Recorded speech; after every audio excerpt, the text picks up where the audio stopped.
Sa pamamagitan ng mga tubong ito, dumadaloy ang tubig na may halong langis na nanggagaling sa Mesa Dam at kasabay din dito ang pag-ikot ng tinatawag nilang hydroelectric generator na isa sa mga nagko-convert ng mechanical energy into electrical energy. Nagagawa nitong mag-supply ng kuryente at mapailaw ang halos 36 na lungsod dito sa bahagi ng Luzon. Ano pong meron dyan sa loob ng tubo na yan? Bali, tubig po yan at langis magkahalo.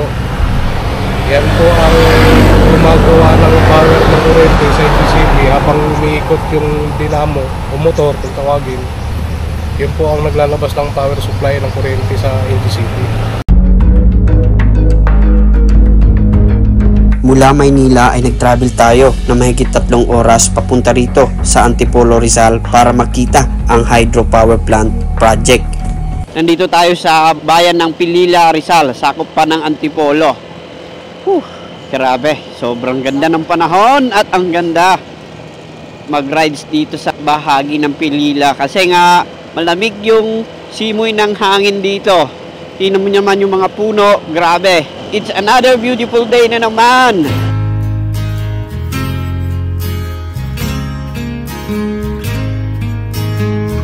Sobrang ganda dito, oh. Ganda ng mga daanan.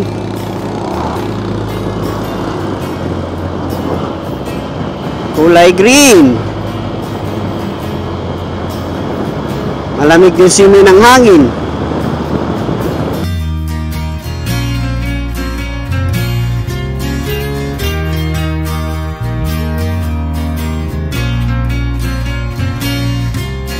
Ang isa sa pinakadinarayong tourist attraction dito sa Antipolo ay itong nakakaagaw pansin na windmill na talagang nakaka-refresh dahil sa napakagandang tanawin na makikita nito.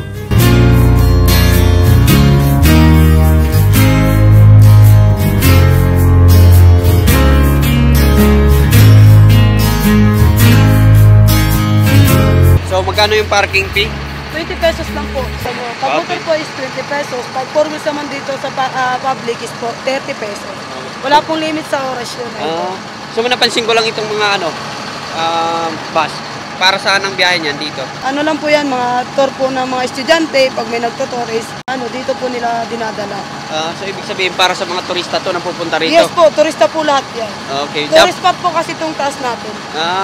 Marami bang pupunta rito? Opo, lalo po pag Sabado, Linggo, mga weekend, lalo na pag holiday season po. Okay. Paalis na yung ibang mga bus dito na galing dun sa taas. So, aakyat pa po tayo para ipakita sa inyo yung pinaka-view deck. So welcome to Pilila Rizal Wind Farm. Ayan, Bina Energy. So, aalamin po natin kung ano po yung purpose kung bakit merong windmill dito. So, may nakasulat po na Alter Energy. Ayan. So, dinadayo ito ng mga eskwelahan na nanggagaling pa sa iba't ibang lugar. So, nakita nyo, yung mga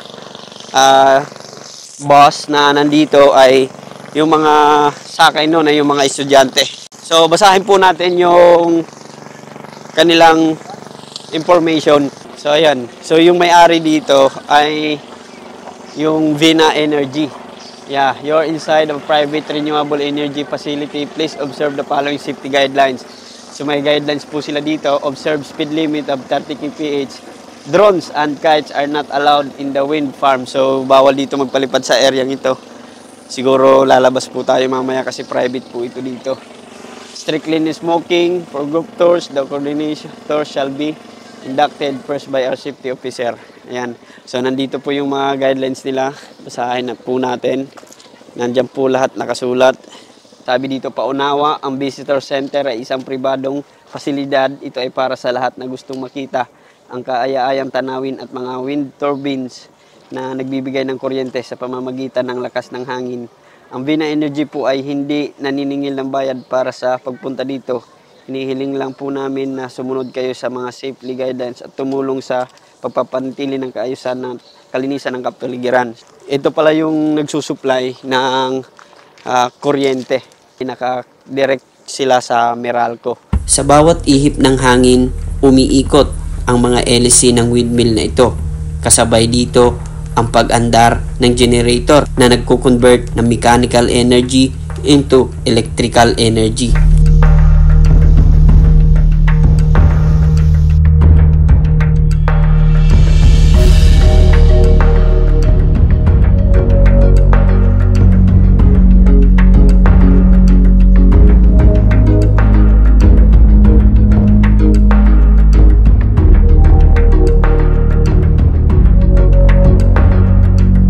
Ito talaga yung pinakasama rin ito eh. Once wind pushes the turbine's blade to spin, generators convert mechanical energy into electricity, which is then transmitted and distributed to demand areas. So, ito po yung paano mag-transport ng electricity from power plant to transmission lines and then distribution utility and household.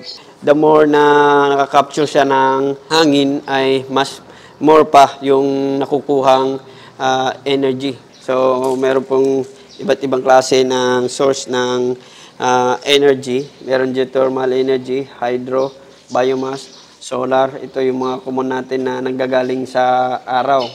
Marami na nito. Meron nang mga lights na bulb na solar na siya yung ginagamit. So, wave yung mga nanggagaling sa dagat at yung wind na gumagamit ng windmill. Yun. Kaya naman dinarayo ito ng mga estudyante kasi maraming mapupulutang aral. Meron dito mga accessories na binibenta. So, naka-ukit. Kagaya ng nakikita nating na windmill doon sa view deck. Ang ganda oh. Yung mga accessories na nandito. Pwedeng pang regalo. At meron din silang mga pasalubong na binibenta.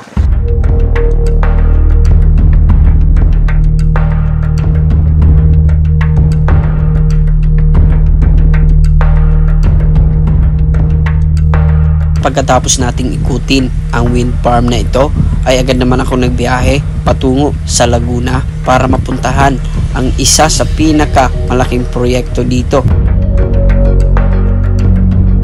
Ang tinatawag nilang Hydro Power Plant Project. Isa ito sa mga nagsusupply ng kuryente papunta sa bahagi ng Luzon.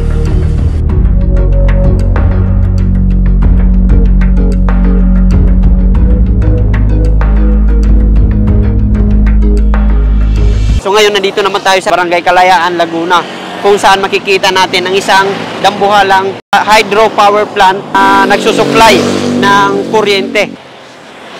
So, makikita po natin ito dito sa gilid ng dagat. Ayan po. Dito po. Grabe. Sobrang laki nito.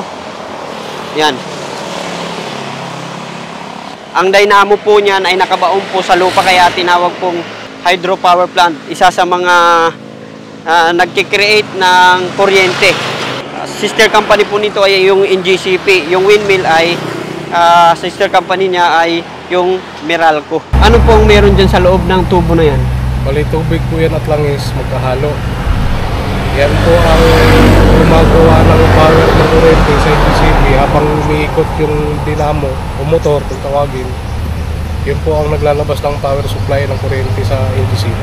So, dyan po kinukuha yung kuryente na nanggagaling dyan sa ilalim ng tubo na naglalaman ng tubig at langis na dumadaloy mula dun sa taas ng bundok.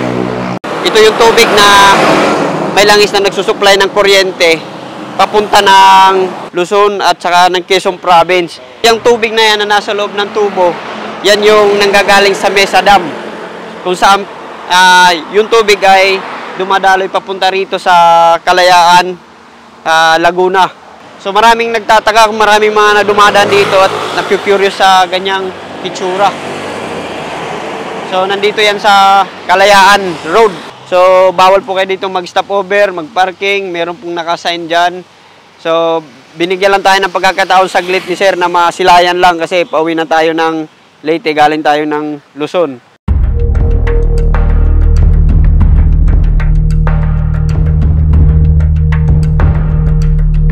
Sa pamamagitan ng mga tubong ito, dumadaloy ang tubig na may halong langis na nanggagaling sa Mesa Dam at kasabay din dito ang pag-ikot ng tinatawag nilang hydroelectric generator na isa sa mga nagko-convert ng mechanical energy into electrical energy.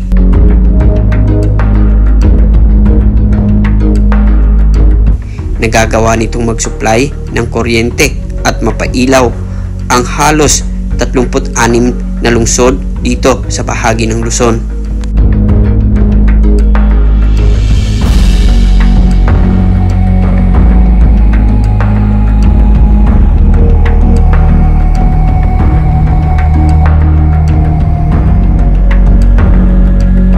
Bago ko nga po pala tapusin itong video ay gusto ko nga po palang i-shoutout itong si Sir at sa kanyang grupo.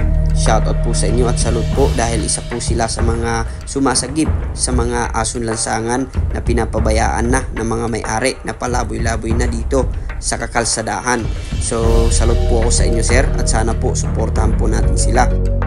Isa po sila sa mga tumutulong sa mga asong pinapabayaan na ng mga may-ari. Thank you po at suportahan po natin sila.